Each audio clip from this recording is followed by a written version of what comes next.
Bismillahirrahmanirrahim. Assalamualaikum warahmatullahi wabarakatuh. Alhamdulillahi rabbil alamin, wal aqibatu lil muttaqin, wala udwana illa 'alal zalimin. Wassalatu wassalamu ala sayyidina Muhammadin thahal amin wa ala ikhwanihi an-nabiyyin wal mursalin wa man tabi'ahum bi ihsanin ila yaumiddin. Allahumma la sahla illa ma ja'altahu sahla wa anta ya hayyu ya qayyum taj'alul hazna idza syi'ta sahla. Allahumma 'allimna ma yanfa'una wanfa'na bima 'allamtana wa zidna 'ilma wa na'udzu bika min hali ahli an-nar. Amma ba'du. Kaum muslimin dan muslimat dimanapun anda berada, mari kita niatkan ikhlas di dalam mudzakarah ilmu agama ini sehingga kita mendapatkan pahala dari Allah Subhanahu wa taala. Alhamdulillah, puji syukur kita kepada Allah Subhanahu wa taala. Kita masih diberikan nikmat iman, nikmat Islam, nikmat sehat wal afiyah, sehingga kita senantiasa bisa melaksanakan ibadah kepada Allah Subhanahu wa taala. Mudah-mudahan ibadah yang kita lakukan diterima sebagai amal soleh kita, sehingga kita mendapatkan balasan pahalanya kelak di akhirat. Salawat dan salam semoga tercurahkan kepada baginda kita Nabi besar Muhammad sallallahu alaihi wasallam, orang yang sangat kita cintai, orang yang sangat kita rindukan. Mudah-mudahan karena cinta dan rindu kita kepada Rasulullah sallallahu alaihi wasallam, kita senantiasa melaksanakan ajarannya, menerapkan syariatnya, dengan harapan kelak bisa dikumpulkan oleh Allah dengan beliau baginda kita Nabi besar Muhammad sallallahu alaihi wasallam. Kaum muslimin dan muslimat yang dimuliakan oleh Allah Subhanahu wa taala, kita sampai pada hadis yang ke-40 dari kitab Al-Arba'in An-Nawawiyah. Bismillahirrahmanirrahim. Al-hadithul arba'un. An Ibni Umar radhiyallahu anhuma qala akhadha Rasulullah sallallahu alaihi wasallam bimankibi faqala kun fid dunya ka'annaka gharibun aw 'abiru sabil. Wa kana Ibnu Umar radhiyallahu anhuma yaqul idza amsayta fala tantadhir as-sabah wa idza asbahta fala tantadhir al-masa wa khudh min sihhatika limaradika wa min hayatika limautika. Rawahul Bukhari. Hadis yang ke-40 dari sahabat Abdullah ibnu Umar, semoga Allah meridhai keduanya. Beliau berkata, Rasulullah sallallahu alaihi wasallam memegang pundakku. Beliau bersabda, jadilah kamu di dunia ini seakan-akan seperti orang yang asing atau orang yang sedang bepergian. Ibnu Umar radhiyallahu anhuma berkata, jika datang waktu malam, maka jangan engkau menunggu datangnya waktu pagi. Jika datang waktu pagi, maka engkau jangan menunggu datangnya waktu malam. Dan ambil kesempatan dari hidupmu, dan ambil kesempatan dari sehatmu untuk sakitmu, dan ambil dari kesempatan hidupmu untuk kematianmu. Hadis diriwayatkan oleh Al-Imam Al-Bukhari. Hadis yang ke-40 ini, kata para ulama, adalah di antara dasar kita dalam melakukan zuhud terhadap dunia. Diriwayatkan oleh Ibnu Umar, Abdullah ibnu Umar, semoga Allah meridhai keduanya, beliau berkata, Rasulullah sallallahu alaihi wasallam memegang pundakku. Jadi Rasulullah sallallahu alaihi wasallam ketika itu memegang pundak Abdullah ibnu Umar. Itu ada beberapa makna. Yang pertama, Rasulullah sallallahu alaihi wasallam mengakui bahwa apa yang akan beliau sampaikan kepada Ibnu Umar ini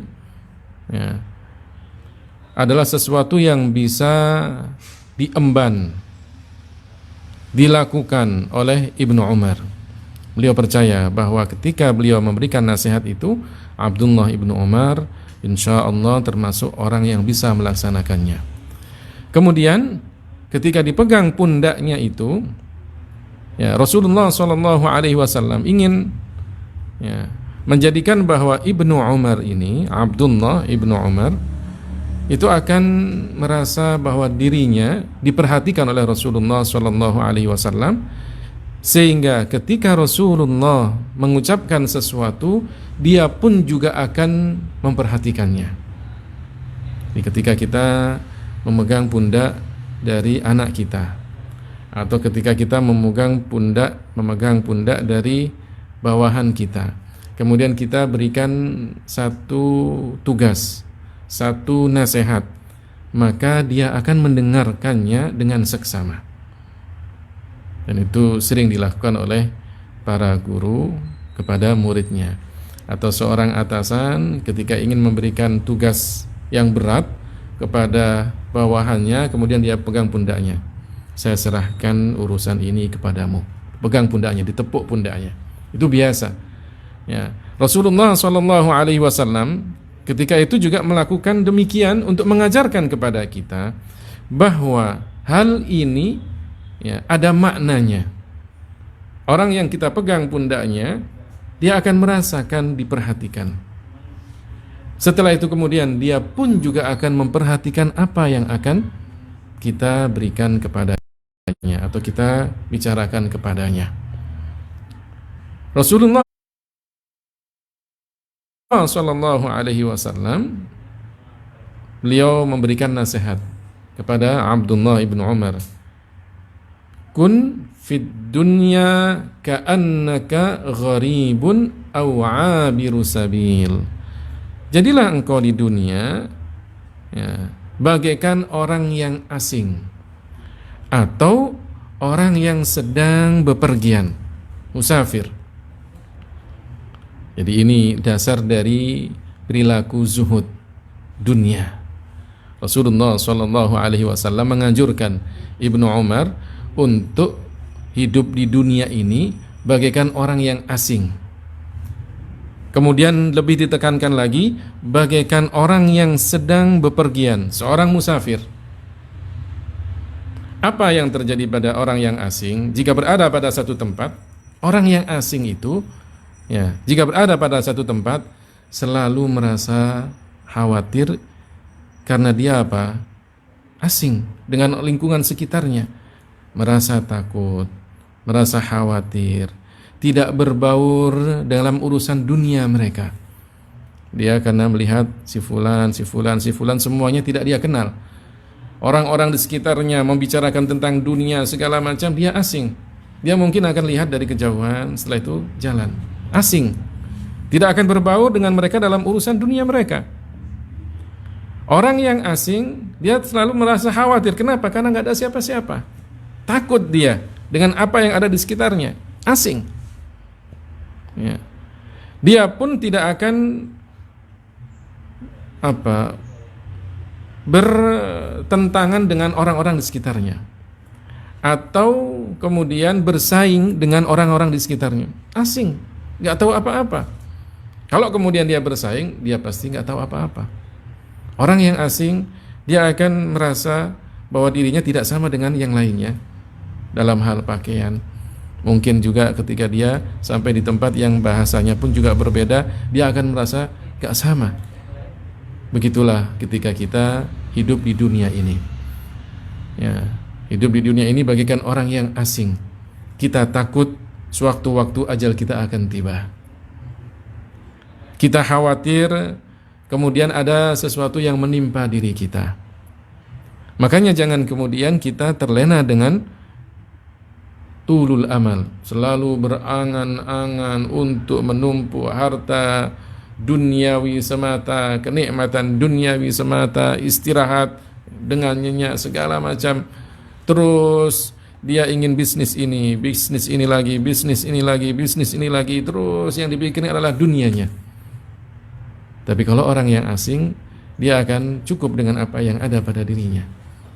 Khawatir dengan orang-orang di sekitarnya. Khawatir ketika kita hidup di dunia, khawatir tiba-tiba kemudian datang ajal kita.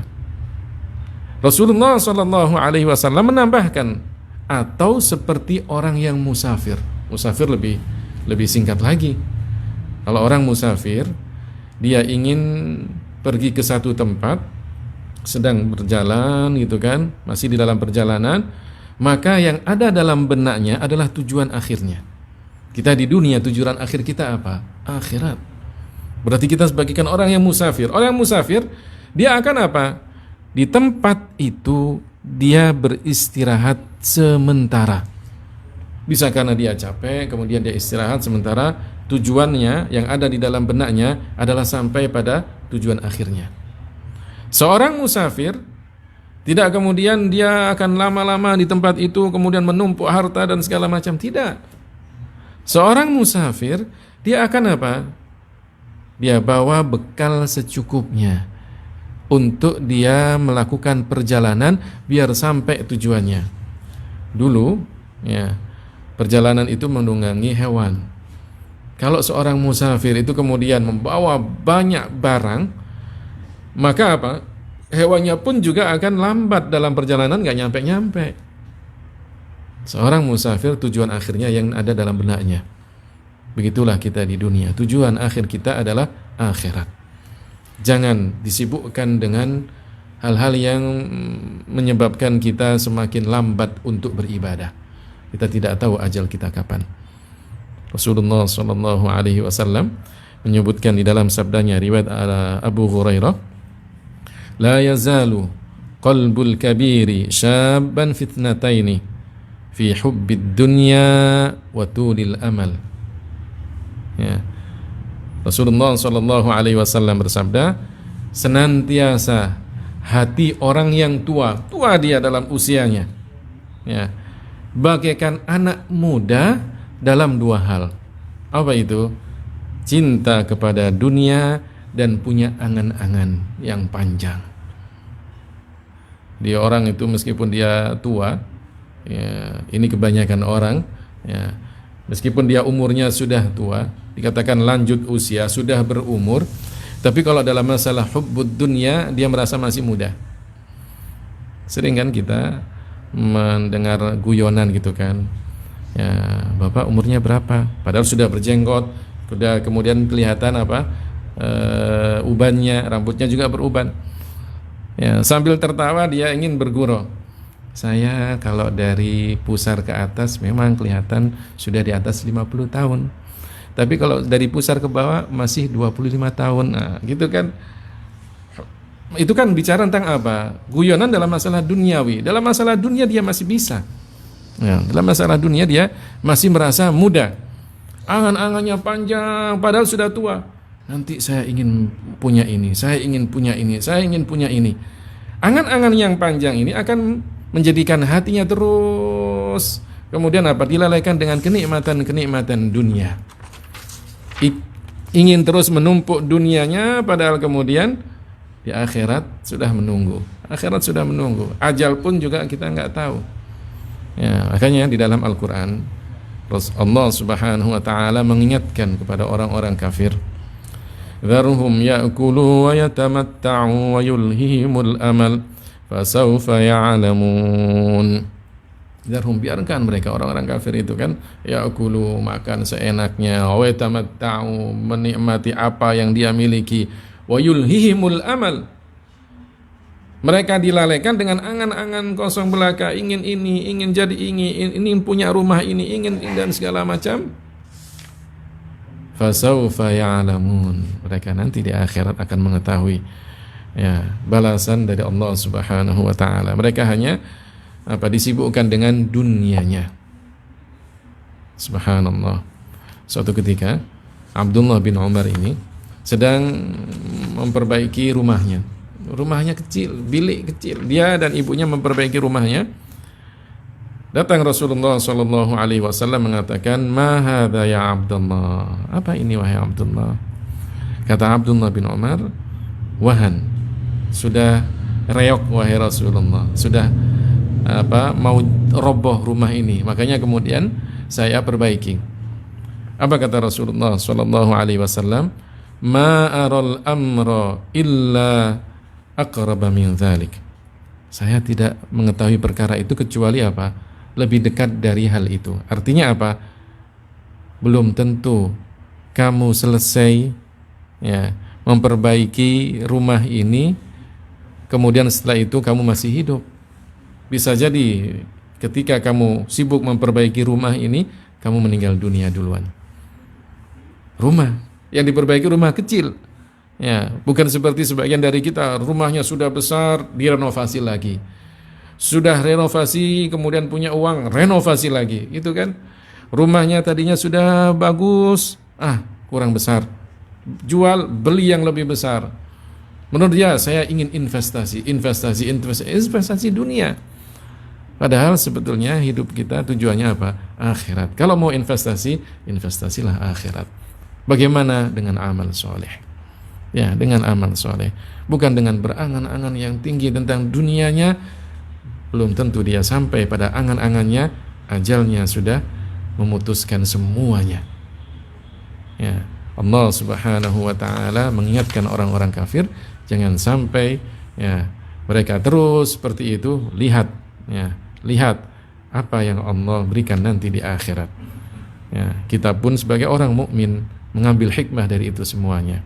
Kun fid dunya ka'annaka gharibun au abiru sabilin. Jadilah di dunia ini bagaikan orang yang asing atau bagaikan orang yang sedang menyeberang.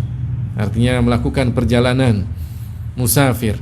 Seorang musafir pasti dia tidak akan berlama-lama di situ. Tahu bahwa dia akan sementara di situ. Tujuan akhirnya adalah tempat di mana dia yang akan dia tuju. Kita pun tujuan akhir kita adalah akhirat. Maka kita tidak berlama-lama di dunia ini. Carilah bekal secukupnya dari dunia, tapi untuk akhirat kita sebanyak-banyaknya. Investasi yang paling baik adalah investasi akhirat kita. Bukan hanya kita sibuk dengan investasi dunia, saham-saham dunia, tapi kemudian akhirat kita terbengkalai. Ya. Dan Ibnu Umar mengatakan, "Idza amsayta fala tantadiris sabah." Ini satu kesimpulan yang diambil Ibnu Umar dari hadis Rasulullah sallallahu alaihi wasallam. "Idza amsayta fala tantadiris sabah." Kalau datang waktu malam. Ya, dalam bahasa Arab masa itu bisa diartikan malam. Kalau datang waktu malam, ada kesempatan melakukan amal soleh. Fala tantadiris sabah, maka jangan kamu tunda-tunda. Besok juga masih bisa. Besok pagi aja deh. Ya, sekarang sudah malam. Besok aja. Belum tentu sampai waktu besok kamu masih hidup. Wa idza asbahta fala tantadiril masa. Kalau sudah datang waktu pagi, ada kesempatan melakukan amal soleh, lakukanlah. Jangan tunggu nanti malam. Belum tentu malam kamu punya waktu. Belum tentu malam kamu punya kesempatan. Belum tentu malam nanti kamu masih hidup, menghirup udara segar, bisa melaksanakan ibadah kepada Allah Subhanahu wa taala. Wa khudh min sihhatika lima radika. Ambil kesempatan ketika kamu sehat, ya, sebelum datang waktu sakitmu. Sehat. Ya. Nikmat sehat akan kita ketahui begitu besar, begitu berharganya ketika orang itu sakit. Ya, siapa saja, sakit apa saja, ketika dia mengambil hikmah, maka pasti dia akan kembali lagi. Seandainya saya bisa melakukan ibadah tersebut ketika saya dalam keadaan sehat. Orang lumpuh, maka dia akan berangan-angan, seandainya kaki ini bisa berjalan, pasti saya akan datang ke masjid. Seandainya. Tapi ketika dia sehat tidak dilakukan. Ya, wa khudh min sihhatika lima radika. Ya, ambil kesempatan dari kesehatanmu sebelum datang waktu sakitmu. Wa min hayatika limautika. Dan ketika kamu masih hidup, ambillah kesempatan hidup itu untuk ketika kamu nanti sudah mati. Kalau sudah mati sudah nggak bisa apa-apa lagi. Idza mata ibnu Adam inqata'a amaluhu. Sudah tidak bisa beramal lagi. Tidak bisa sholat, tidak bisa puasa, tidak bisa zakat. tidak bisa melakukan amal-amal soleh yang lainnya. Kita umat Islam Ahlus Sunnah wal Jamaah meyakini bahwa kita meninggal dunia, setelah kita meninggal dunia masih bisa mendapatkan kiriman pahala dari amal soleh orang yang hidup. Sedangkan kita yang meninggal dunia tidak melakukannya, sudah berhenti. Ya, sampai disitulah kehidupan kita sudah berhenti. Ya, ajal kita sudah memutuskan semua dari amal-amal soleh kita. Tapi kita menunggu pahala, ya, hadiah pahala dari orang-orang yang hidup. Ya. Jadi ini, selagi kita diberikan kesempatan hidup oleh Allah Subhanahu wa taala, maka lakukanlah kebaikan, lakukanlah amal soleh. Ya. Sayyidina Ali bin Abi Thalib pernah mengatakan, ya, irtahalatid dunya wa hiya mudbirah, wartahalatil akhirah wa hiya muqbilah, wa likullin minhuma banun, fakunu min abna'il akhirah wa la takunu min abna'id dunya. Dunia itu berjalan meninggalkan kita, sedangkan akhirat berjalan menghampiri kita. Masing-masing dari dunia dan akhirat itu ada banun, ada generasi-generasinya, ada orang-orangnya. Fakunu min abna'il akhirah. Jadilah kalian generasi-generasi akhirat. Yang ada dalam benak kita adalah tujuan kita nanti di akhirat. Yang ada dalam benak kita investasi akhirat. Yang ada dalam benak kita ingin hidup yang baik di akhirat. Wala takunu min abna'id dunya. Janganlah kalian menjadi generasi-generasi dunia. Al-yawma amalun wala hisab wa ghadan hisabun wala amal. Sekarang adalah waktunya kita beramal. Kita tidak dihisab, tidak diminta pertanggungjawaban dari amal kita di dunia ini. Wa ghadan, di akhirat nanti adalah hisab, dan kita tidak bisa beramal lagi. Selama masih Allah berikan kesempatan hidup, mari kita beramal soleh agar kita mendapatkan bekal yang sebanyak-banyaknya di dunia ini. Pada akhirnya kemudian di akhirat kita mendapatkan kebahagiaan yang langgeng, yang kekal untuk selama-lamanya. Amin ya rabbal alamin. Inilah sedikit penjelasan dari hadis Arba'in yang ke-40. Mudah-mudahan kita semuanya bisa mengambil hikmah dan manfaatnya, kita bisa mengamalkan untuk kehidupan kita di dunia ini. Pada akhirnya kita mendapatkan kebahagiaan dari Allah Subhanahu wa ta'ala. Kita tutup ta'lim dan kajian ini dengan membaca tahlil, sholawat dan istighfar. La ilaha illallah, la ilaha illallah, la ilaha illallah. Allahumma salli ala sayyidina Muhammad wa ala alihi wa sahbihi wa sallim. Allahumma salli ala sayyidina Muhammad wa ala alihi wa sahbihi wa sallim. Allahumma salli ala sayyidina Muhammad wa ala alihi wa sahbihi wa sallim. Rabbi ighfirli wa liwalidayya wa lilmu'minina wal mu'minat. Rabbi ighfirli wa liwalidayya wa lilmu'minina wal mu'minat. Rabbi ighfirli wa liwalidayya wa lilmu'minina wal mu'minat. Walhamdulillahi rabbil alamin. Wassalamu alaikum warahmatullahi